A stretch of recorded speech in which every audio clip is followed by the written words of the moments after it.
Whoa. Call out.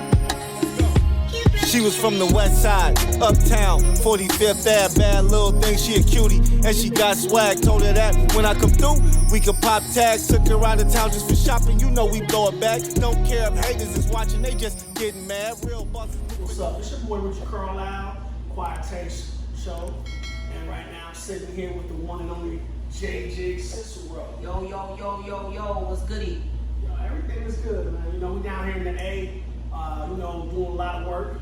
You know, y'all tap in with JJ on everything. You know what I'm saying? That new joint, Flaw, featuring myself and JJ Cicero, is streaming everywhere. Video coming out soon. But enough of that. Today we're gonna talk about shooting.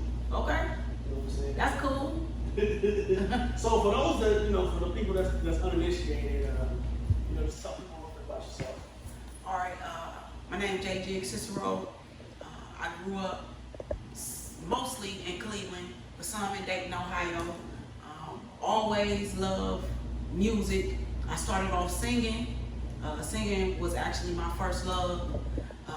And then I got into the bars. You know what I'm saying? And so I've been doing that for a minute, for a long time.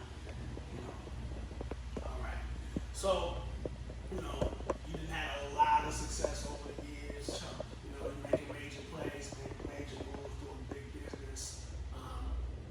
Tell me about the moment where you knew that this is, what you wanted to do, for the rest of your life. You know what I'm saying? So, I was in Dayton at my great grandmother's house, and Missy Elliott came on TV. I Can't Stand the Rain. I had the cable playing upstairs, the old school black box with the red numbers on the front. So I Can't Stand the Rain came on, and Missy, in my earlier years, Missy just really, really changed my life, touched me. When I seen her on that Super Duper Fly video, I was like, this what I'm doing. I'm about to spit some shit. You know what I'm saying? Mm-hmm. So I never looked back. I always wanted to rap. Okay. You know what I'm saying? Yeah. Okay. So you've been award-winning artist. Right. Talk about the Jermaine Dupri contest. Okay. So I was just telling y'all earlier, I got kind of a big mouth. So Yeah. Somebody sent me a clip of Jermaine Dupri. He was actually on a talk show. I can't remember what talk show it was, but the women on the show had asked him who was his favorite female rapper at the time. And instead of him just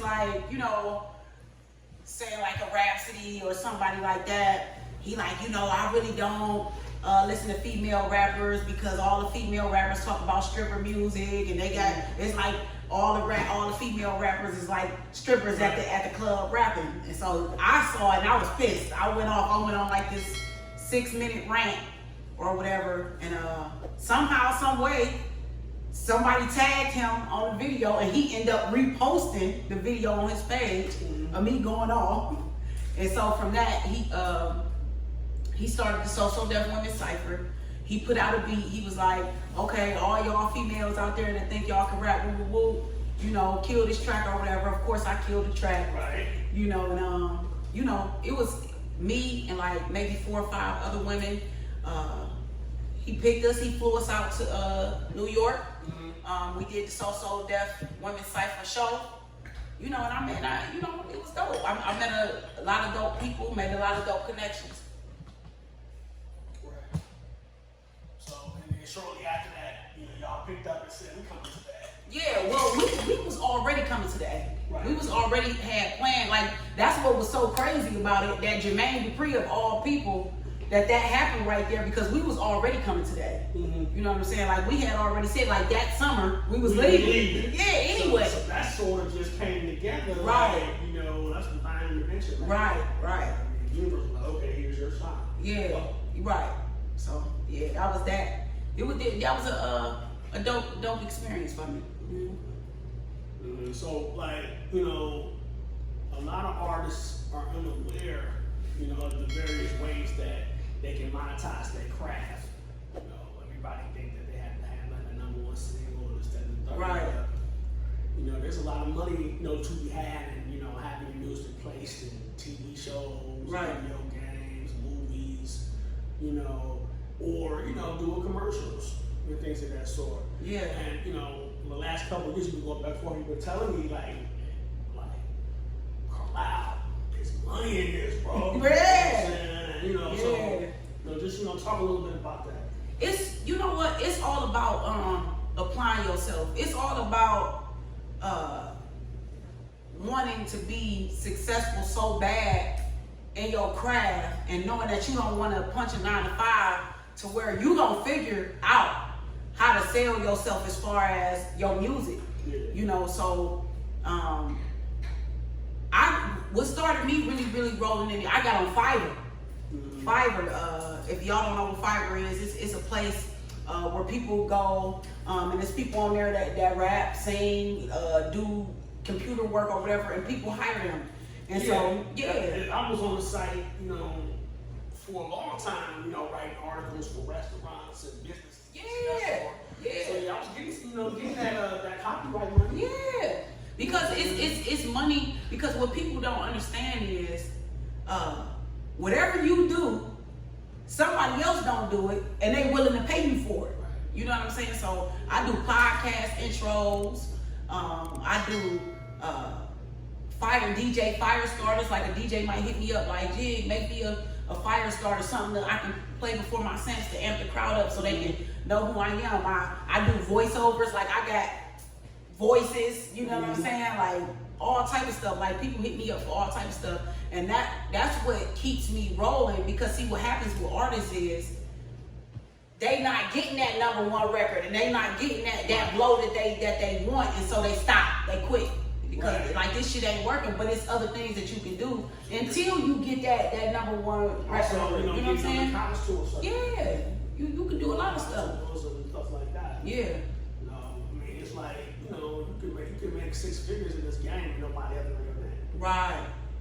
Or at least they won't, to where you got like 5 million followers. Yeah. You'll have like 10,000 followers, but you making $100,000. And that's all about being educated. You know what I'm saying? That's one of the things. Like if you're not educated, you just don't know. Right. So get educated. Like people don't want to spend no money on themselves, but spend some money on education. Right. Like spend some money on somebody that know more than you, that can tell you how. Because you might not have any idea. Like, oh, I never thought about that. Like pay for some information. Like it's people that can help you. You know what I'm saying? Plug you right in. Yeah, they can tell you like, yo, you can be doing this, or yo, but you would never think about it, but you gotta pay for the information. Right. Yeah, it's tuition. You gotta know the game until you sold, not told. For sure. I can say that, over the last 18 months, it's like, I spent a few dollars, but I spent it on game. Yeah. On game and connections and, relationship building. And we moving.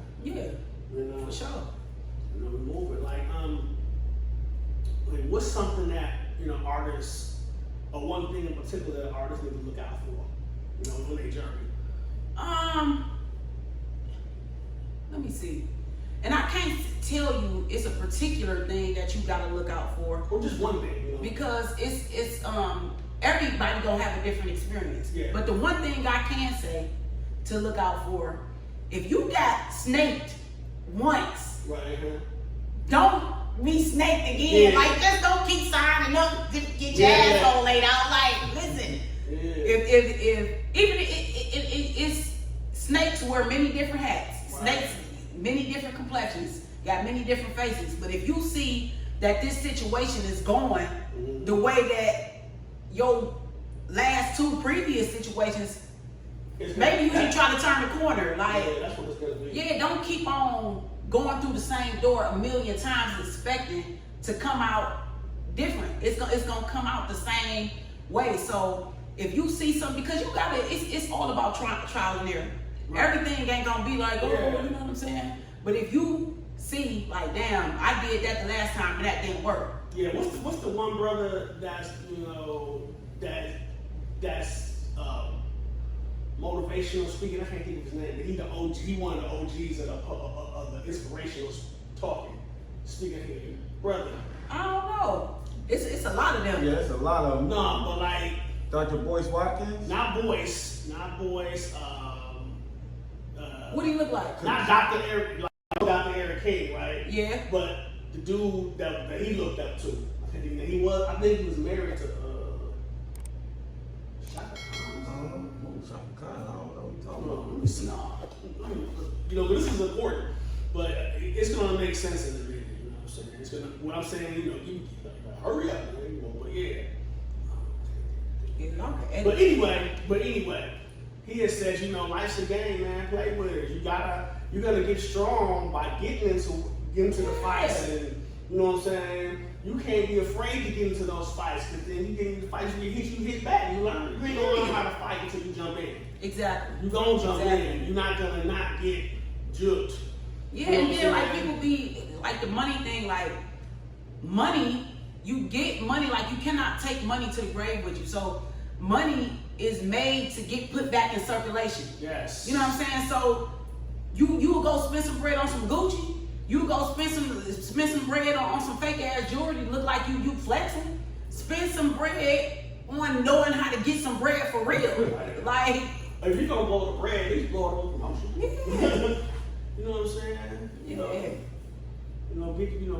Get some shows or something, or But that, then again, it comes from experience. You know what I'm saying? We all be young. You know what I'm saying? And then it sometimes it don't even be the young. It just be sometimes you just now getting into something. So it's your first time. You know, you gotta work the kinks out. Yeah. You feel me? Well, here, I have a good question for you, and this is a question I would like for you to answer, however you would like, but I want you to give some game for individuals can you give us a difference between the music industry or the music game in Ohio and the music game in Georgia or Atlanta? Because we know it's different. We know it's different for sure. It's different, but it's all still the same. Okay. It's different, and the only reason I say it's different, in Atlanta, I just say Atlanta is different, period. Not even just on the music scene, but Atlanta is different for your mind, because, especially for brown folks, because you experience seeing brown folks not struggling. And working together. Yeah, working together. You know what I'm saying? You know what I'm saying? Every city, like, and this is why I say, like, people be like, yeah, man, you can't make it at home. You would have some Atlanta cats that say the same thing. Like, man, you can't make it here. You can't make it at home. So that's why I said it's different, but it's the same. Right. All your same shiesty shit still go on. You know what I'm saying? But it's just a different mentality to where artists is really making money. Like they really making money. They really have tapped in to a way to make bread and make the connections. But it's the same. Like you still got your sharks. You know what I'm saying? You just gotta look out for it. But the main thing I like about Atlanta is being able to go out into the world and see brown people shine. And I'm talking about these cats be young. These cats be young. I went up to the liquor store one day and I seen a guy. He like 20 and he a millionaire. He made some bread off of. He got a clothing line. You know, I forget his name, but that's really does something for your soul. Right. To see like, damn, it's brown people out here getting it. See, back home, that's the only thing I can say. It's like people be doing some shit, but it never builds. Yeah. It never goes on. It just or get to a certain path. This is where it be at. Get to a certain level. Exactly. It don't never, like, if some shit take off here, that shit taking off. Cause everybody, like the bigger cats, don't jump in like, oh, let me, you know what I'm saying? But at home, it's like something get to something, and then it just gets stagnant. Out, yeah. You know. So. Oh, thank you for that answer. Yeah. So we gonna definitely do a lot of things with the flaw. For sure. Song, but besides that, y'all make sure y'all run that flaw up on all streaming platforms, Spotify, iTunes, YouTube, whatever you got. You feel me? Everything. It's on there. Yeah. So you working on some music right now? I'm working on some stuff. I actually got a whole project that I'm working on.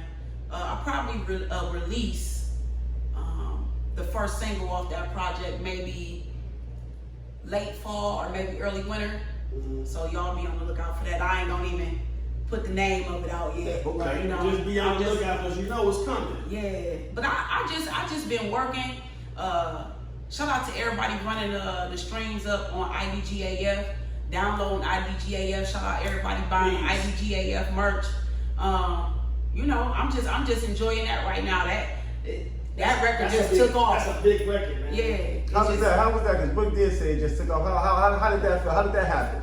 It was just like I made a record. Okay, so this what happened. Throwing a challenge, and it ended up being down to me and another girl. She was giving away $1,500. So she ended up picking the other girl. My fans was pissed. I'm talking about livid. Like they was in her up like, why the fuck did you pick the other girl? Jig Cicero. So I'm gone off of it. It's like a month later, one of my fans got in my DM like, I'm still pissed off about such. She should have picked you, this and third. And I just told her like, I don't give a fuck about none of these hoes. You know what I'm saying? So I was riding in the car one day and I was going to the store and it just came out my mouth like, I don't give a fuck about none of these hoes. And so I did a video and I asked, while I was driving, I asked my fans and my supporters like, y'all think I should make this a real song? And it was like, hell yeah. And so I made it the song. And so I dropped the song and the song was mildly building. And then one day, we looked on the YouTube. Brooke was like, girl, you ain't gonna motherfucking believe this. I'm like, what? And she like, this motherfucking song got 65,000 spins. Whoa. And that was one of my biggest, you know, I know that ain't big to know like Lil Baby or nothing, but that like IDGAF is my biggest song today. Like, and it just 200,000. And it just kept going. And then all these people on TikTok was doing videos to my shit. I was like, damn, like it really went crazy. You know what I'm saying? So, shout out to IDGAF. Right. Yeah. Yo, we still don't give a fuck about none of you hoes. Right. And people was just saying it was just so true. Like how like even older people, 60. I was like, hey, what is you doing singing this? But they said it's just how they feel. You know what I'm saying? They like the song is so derogatory, but at the same time it's uplifting at the same time. Yeah, so, and this is free. I mean, you don't give a fuck. Yeah. You know what I'm saying? It's a free thing. Yeah. You know what I mean? So for real, boys, y'all, I want to thank you for everything. Y'all, again, y'all stream Jig Cicero. Yes, and follow me on everything at Jig Cicero. That's JJIGCICERO. Check the website out at www.jjigcicero.com. You know, and it's right. You know what I'm saying? Once again, y'all stream that flaw featuring Jig Cicero. Video dropping soon. For sure. We just came down here and shot the video. We was hot than the motherfucker out there on that rooftop, but we got through it. Yeah. So yeah, that's coming real soon. Y'all be sure to rock with us, man. Once again, it's Carlisle Acquired Taste Media Show. Y'all tap in with Acquired Taste Media on all social media platforms, Twitter, Facebook. You a pretty good interviewer, Richie. I didn't know that about yourself. Thank you. Thank you very much. All right. Very much. We out of here. All right. Peace. And I'm gonna fade out that picture.